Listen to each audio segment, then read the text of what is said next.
எல்லோருக்கும் வணக்கம். இன்றைக்கி 26/9 செப்டம்பருக்கு 26 செப்டம்பர் என்ன மாதிரி நடக்க போகுது அப்படின்னு சொல்லிட்டு ஒரு ப்ரெடிக்ஷன் பார்க்குறேன் நிஃப்டியில். ஸோ நிஃப்டியை பொறுத்தவரையும் பார்த்திங்கன்னா இன்றைக்கி வந்து எக்ஸ்பெரி ஆக்சுவலாக மந்த்லி எக்ஸ்பெரி இன்றைக்கி. ஸோ மந்த்லி எக்ஸ்பெரியில் என்ன மாதிரி நடக்கும் அப்படின்னு நம்ம பார்க்கலாம்.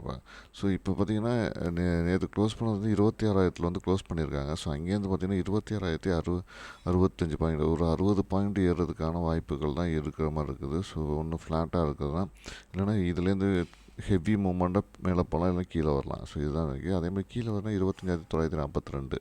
ஸோ இந்த ரேஞ்சுக்குள்ளே தான் வர மாதிரி இருக்குது. ஸோ இதுதான் ரேஞ்சு. ஸோ இந்த ரேஞ்சுக்குள்ளே தான் ஸ்ட்ரைக்ஸும் இருக்குது. இந்த ஸ்ட்ரைக்ஸுக்கு நம்ம இன்னைக்கு சூஸ் பண்ணி பார்க்க போகிற பேப்பர் ட்ரேடிங் வந்து, நான் வந்து இதெல்லாமே ஆப்ஷன் ட்ரேடிங் வந்து என்னோடய ஓபிஎம் கால்குலேட் பேஸ் பண்ணி இருக்குது. நான் வந்து செபி ரிஜிஸ்டர் அட்வைசர் கிடையாது.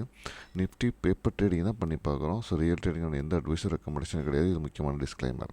ஸோ இந்த 26,000 ஸ்ட்ரைக்கில் என்ன மாதிரியான ப்ரீமியம் செக் பண்ணலாம்னு பார்த்தீங்கன்னா 15, 31, 46, 62, 77, 92. ஸோ இந்த ப்ரீமியம்லாம் செக் பண்ணி பார்க்குறேன். இந்த 26 சிஇபியில் என்ன நடக்க போகுது அப்படின்னு சொல்லிட்டு. ஸோ இப்போ இந்த சிஇபியில் என்ன மாதிரிலாம் நடக்கலாம் அப்படிங்கிறத நம்ம மார்க்கெட் முடிஞ்சதுக்கப்புறம் நடந்திருக்கு அப்படிங்கிறத மார்க்கெட் முடிஞ்சதுக்கப்புறம் நம்ம வந்து பார்க்கலாம்.